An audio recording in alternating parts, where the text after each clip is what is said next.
Spider-Man push-up. This is just an advanced variation of a bodyweight push-up that involves a little bit of hip mobility. So we're going to set up like normal for a push-up, except as we approach the floor, we're going to pick one leg up, drive it towards the knee, press back up. There's a couple ways to do chain-loaded push-ups. Typically, people will leave the chains unlinked so that as you get closer to the bottom of a push-up, that it unloads and you become a little bit stronger out of the hole. What we typically do is link the chains together so we've got a consistent load throughout the entire range of motion of a push-up, although both are perfectly acceptable.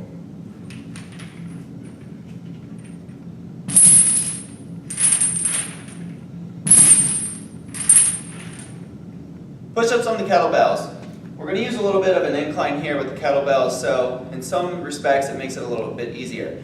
However, there's some instability from the kettlebells that are going to make the push-up a little bit more challenging. In addition, for those with wrist problems, this is nice because we can actually get the wrist out of an extended position, put them back in neutral, and allow them to progress through the push-up. So if you need to, you can always elevate the feet.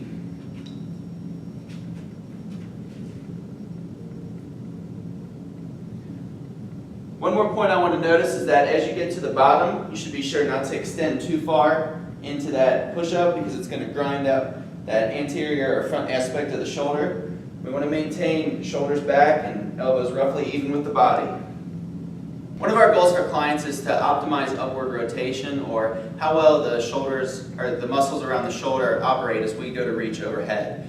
The serratus is a typical weak muscle, and we can get to it a little bit better by doing push-ups with our feet elevated on a box. That little bit of incline to our feet is going to allow more serratus recruitment throughout the push-up.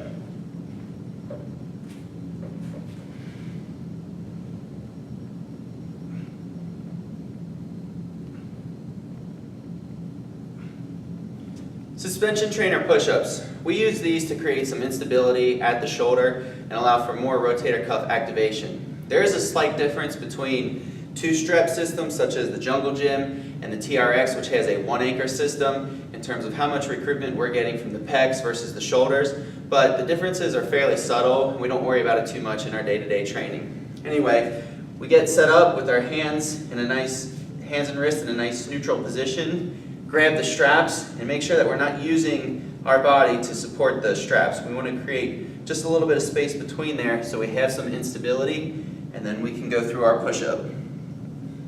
Same concern here as in the kettlebell elevated version, as we don't want to go too deep into that push-up. We want to make sure that we maintain our chin packed, elbows roughly even with the body, and you can see I'm already shaking a little bit because it's calling on some rotator cuff stabilization.